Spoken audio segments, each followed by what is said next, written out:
बंधुओं, पिछले विचार श्रृंखला में मैं भगवान श्री कृष्ण के ऊपर अपने विचार प्रस्तुत कर रहा था। तो विचार आया था कि कुछ लोगों का ऐसा मानना है कि यदि भगवान कृष्ण ने महाभारत का युद्ध रोका होता तो भारत बहुत संपन्न होता, भारत ने विकास के बड़े बड़े शिखर छू लिए होते। लेकिन बात इससे बिल्कुल उल्टी है। मैं कहता हूँ कि अगर कृष्ण जैसे 10-5 लोग और भारत के इतिहास में मिलते और हमने एक महाभारत नहीं 10-5 महाभारत लड़े होते तो हम विकास के शिखर पर होते। महाभारत को हुए अनुमानतः 5000 से ज़्यादा वर्ष हो गए हैं। 5000 वर्षों में फिर हमने कोई बड़ा युद्ध नहीं किया। हाँ, छोटी छोटी लड़ाइयाँ जरूर लड़ी, युद्ध नहीं लड़ा। फिर भी हम संपन्न एवं विकसित क्यों नहीं हुए? जिन देशों ने युद्ध लड़े हैं वे बहुत विकसित और संपन्न हैं। जर्मनी का उदाहरण लीजिए, 20 साल के फासले पर द्वितीय विश्व युद्ध में अनंत शक्तिशाली होकर उभरा। जापान का भयंकर विनाश दूसरे विश्व युद्ध में हुआ।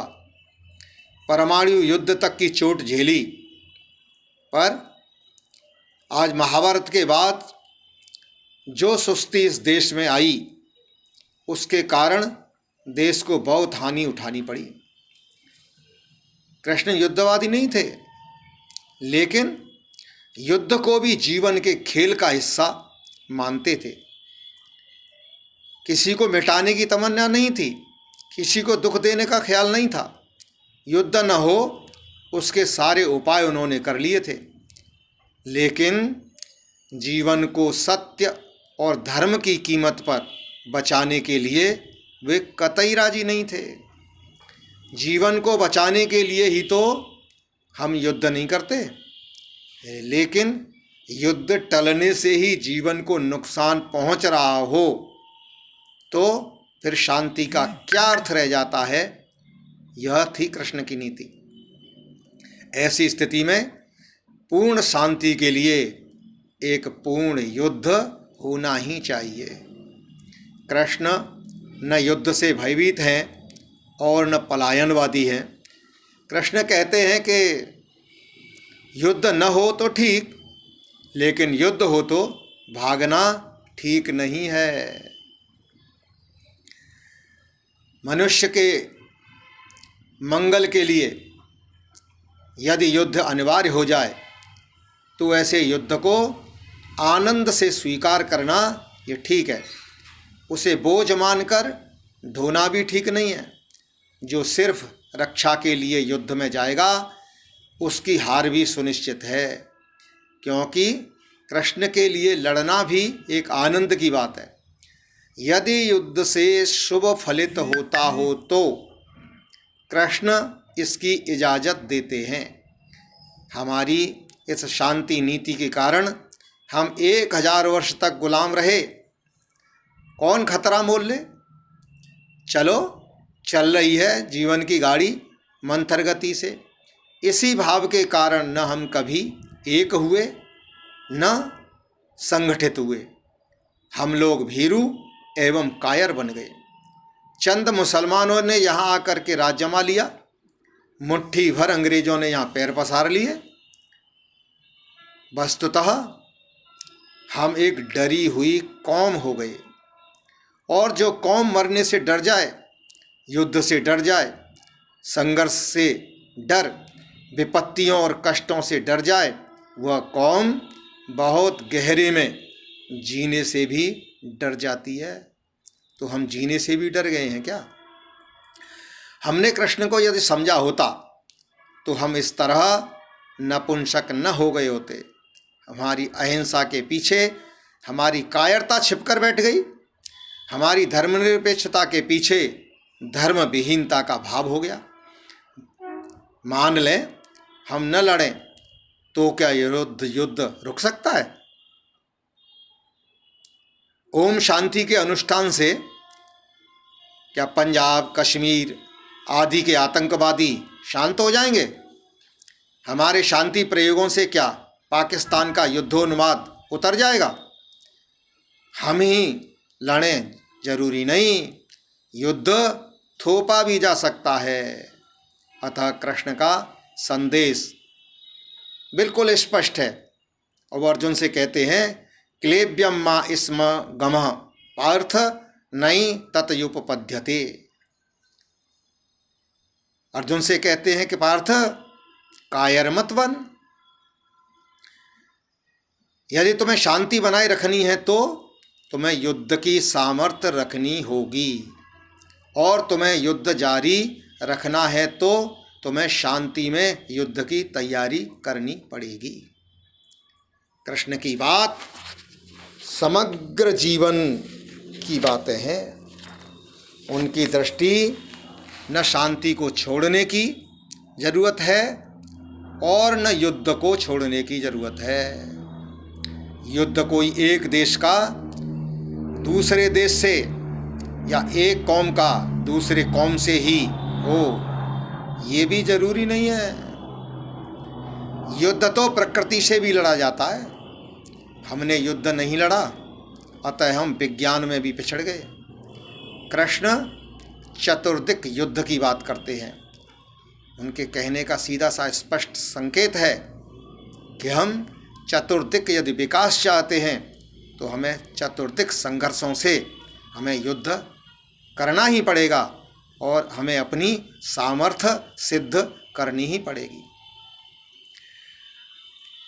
महाभारत के बाद भारत में बहुत अच्छे आदमी हुए हैं, बुद्ध हुए, महावीर हुए।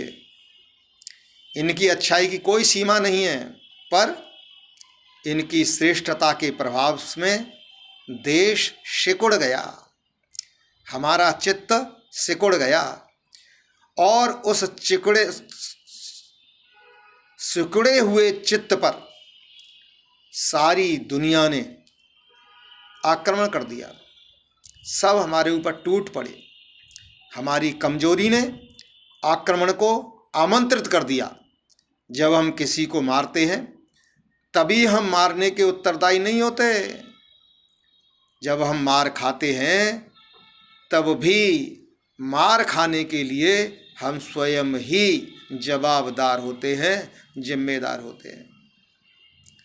चांटा मारना भी ये कृत्य है जिसमें 50% हम स्वयं जिम्मेदार होते हैं और 50% वह आदमी जिम्मेदार है जिसने चांटे को निमंत्रण दिया। ये शक, ये हूण, मुगल, अंग्रेज हमारे ही निमंत्रण पर यहाँ आए थे। हमारा आमंत्रण पाकर ये लोग आए और हमें सदियों तक गुलाम रखना पड़ा, हमें दबाए रखा और तंग किया। आज कृष्ण के संदेशों की जितनी आवश्यकता है उतनी पहले नहीं थी। क्यों? क्योंकि आज हमारा धर्म एवं संस्कृति खतरे में है, अंदर से भी और बाहर से भी, दोनों तरह से खतरा बना हुआ है। हमारे धार्मिक स्थानों की दशा खराब हो रही है। विश्व समाज अपनी समेटने में लग गया है। स्वयं को ही, हमें खुद ही आत्मनिर्भर बनना पड़ेगा। राजनीतिक शक्तियाँ लड़ा गई हैं, घर फूंक तमाशा नहीं देख सकते। इसलिए कृष्ण के संदेशों को आदेश मान करके समस्त हिंदू समाज को खड़ा होना पड़ेगा। मुसलमान और ईसाई अपनी अपनी शक्तियां बढ़ा रहे हैं और उनकी यह बढ़ती शक्ति हमारे सनातन हिंदू धर्म, हिंदू समाज और हिंदू संस्कृति के लिए आगे विनाशकारी हो सकती है। इसीलिए मैं बार बार ये कहता हूँ, भगवान श्री कृष्ण के जीवन से जो हमको शिक्षाएं मिलती हैं, जो संकेत रूप में हमें आदेश मान करके उनका पालन करना चाहिए। यदि हम अपने समाज, अपनी संस्कृति और अपने हिंदू धर्म का संरक्षण और संवर्धन करना चाहते हैं तो हमें भगवान श्री कृष्ण के आदेशों पर, निर्देशों पर, संकेतों पर आगे चलना होगा और शस्त्र और शास्त्र दोनों की ही उपयोगिता हमें सिद्ध करनी होगी। जय श्री कृष्ण, जय श्री कृष्ण। मैंने अपने विचार रखने का प्रयास किया है। आपको यदि यह विचार अच्छे लगते हैं तो कृपया इसे लाइक करें, सब्सक्राइब करें और आगे विचार सुनने के लिए इसी प्रकार से आप मुझसे जुड़े रहेंगे, ऐसी आशा के साथ एक बार पुनः जय श्री कृष्ण।